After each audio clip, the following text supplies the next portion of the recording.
పుత్రా, సాధారణంగా మనిషి ప్రతిదాన్ని తన కోరికలతో, భయాలతో, అహంకారంతో, ఆశలతో చూస్తాడు. అందుకే నిజం కనిపించదు. తన మనసు సృష్టించిన చిత్రమే కనిపిస్తుంది.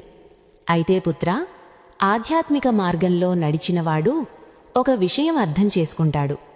నాకు అనిపిస్తూ ఉన్నది నిజం కాదు, నిజం ఎలా ఉందో అది అలానే ఉంటుంది అని అతను తెలుసుకుంటాడు. తక్షణమే అక్కడి నుంచి భ్రమలు కరుగుతాయి. మంచి చెడు అనే వ్యత్యాసాల కంటే పరిస్థితుల యొక్క స్వభావం తెలుస్తుంది. మనుషుల ప్రవర్తనలో దుష్టత్వం కన్నా వారి అజ్ఞానం కనిపిస్తుంది. నష్టం వెనుక శాపం కాదు, ఒక పాఠం దాగి ఉందని గ్రహిస్తాడు. పుత్రా, ఆధ్యాత్మికతను పొందడమంటే సంతోషమే ఎప్పుడూ ఉంటుంది, ఉండాలి అనుకోవడం భ్రమ. అసలు దుఃఖం రాదు అనుకోవడం కూడా భ్రమ. కానీ సంతోషం వచ్చినా ఎగిరి గంతులు వెయ్యకుండా, దుఃఖం వచ్చినా కూలిపోకుండా ఉండగలిగే స్థితి వస్తుంది. ఎందుకంటే పుత్రా, అతడు తెలుసుకుంటాడు, ఇవి వస్తాయి పోతాయి, నేను వాటికి లోపడను అని తెలుసుకుంటాడు. అప్పుడు భగవంతుడు కూడా ఒక భయాన్ని కలిగించే రూపంగా కాదు, కోరికలు తీర్చే శక్తిగా కాదు, ఈ సమస్తాన్ని నిశ్శబ్దంగా నడిపించే చైతన్యంగా నడిపిస్తున్నాడు అని తెలుసుకుంటాడు. పుత్రా, ఒకరి జీవితం గురించి ఎప్పుడూ కూడా చులకనగా మాట్లాడకు. ఎందుకంటే నీవు చూస్తున్నది వారి జీవితంలోని ఒక క్షణం మాత్రమే. వారు భరించిన బాధల భారాన్ని, వారు నిశ్శబ్దంగా గెలిచిన యుద్ధాలను నీ కళ్లకు అవి కనిపించవు. నీవు ఇతరుల జీవితాన్ని తక్కువగా మాట్లాడే ముందు ఒక్కసారి నీ జీవితం వైపు చూడు పుత్రా.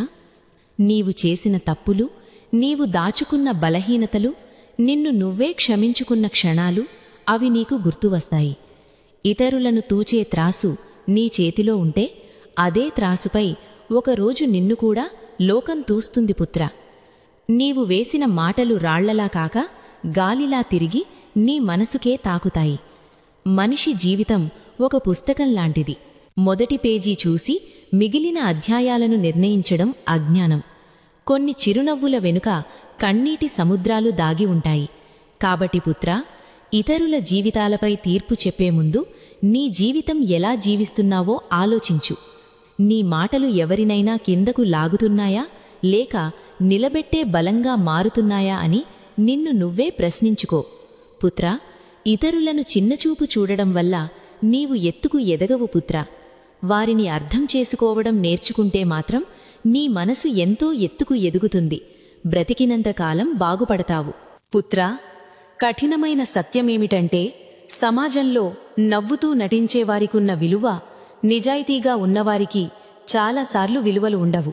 ఎందుకంటే పుత్రా, సమాజానికి నిజం కావాలి అనిపించదు, అందంగా అలంకరించిన అబద్ధం కావాలి. మనసులో కల్మషాన్ని పెట్టుకుని కూడా ముఖంపై చిరునవ్వు పెట్టుకున్నవాడిని మంచివాడు అంటుంది లోకం. కాని తన మనసులోపల ఉన్నదున్నట్టే మాట్లాడేవాడిని కఠినుడు, అహంకారి అని ముద్రవేస్తుంది. నిజాయితీ అద్దంలాంటిది పుత్రా. అద్దంలో చూపించినది నిజమే అయినా అందులో కనిపించే మచ్చలు చాలామందికి నచ్చవు. కాబట్టే వారు అద్దం చూసే కన్నా అలంకరించిన చిత్రాన్ని చూడటం ఇష్టపడతారు. నటించేవాడు అందరికీ నచ్చే మాటలు చెబుతాడు, అవసరానికి అనుగుణంగా తన రూపాన్ని మార్చుకుంటాడు. కాబట్టే అతడికి చప్పట్లు వస్తాయి. కాని నిజాయితీగా ఉండేవాడు తన ఆత్మను అమ్ముకోడు, అవసరం లేకుండా నవ్వులను పూయడు. అందుకే అతడి దారి ఒంటరిగా ఉంటుంది. కాని పుత్రా, ఇది కూడా గుర్తుపెట్టుకో, నటించి సంపాదించిన విలువ మట్టిమీద వేసిన బొమ్మలాంటిది. వర్షం పడితే కరిగిపోతుంది. నిజాయితీతో నిలబడిన మనిషి మాత్రం కాలానికి పరీక్షపడి కూడా నిలబడతాడు. సమాజం నిన్ను అర్థం చేసుకోకపోయినా నీ మనసు నిన్ను నిందించకపోతే చాలు పుత్రా. ఎందుకంటే చివరికి నటించినవాడు అలసిపోతాడు, నిజాయితీగా ఉన్నవాడు నిశ్శబ్దంగా శాంతిని పొందుతాడు. కాబట్టి పుత్రా, లోకం కోసం నువ్వులను నటించకు. నిన్ను నువ్వు కోల్పోయే విలువ కన్నా సమాజమిచ్చే అబద్ధపు విలువ ఎప్పటికీ గొప్పది కాదు.